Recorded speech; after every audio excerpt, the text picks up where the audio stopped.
maulan na Miyerkules mga kaulay. Kahit maulan, tuloy-tuloy pa rin ang deliver natin.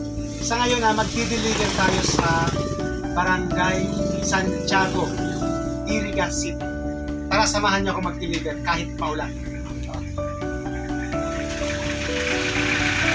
Ayun na, binalot natin ng trapal yung Uratex foam para di mabasa. Kasi tuloy-tuloy yung ulan hanggang dito sa may boundary ng Iriga City. Pero binilisan natin yung takbo hanggang makarating tayo dito sa Gaisano Mall, Iriga City. Diretso pa rin yung biyahe natin hanggang makarating tayo sa bahay ng kliyente dito sa Santiago, Iriga City.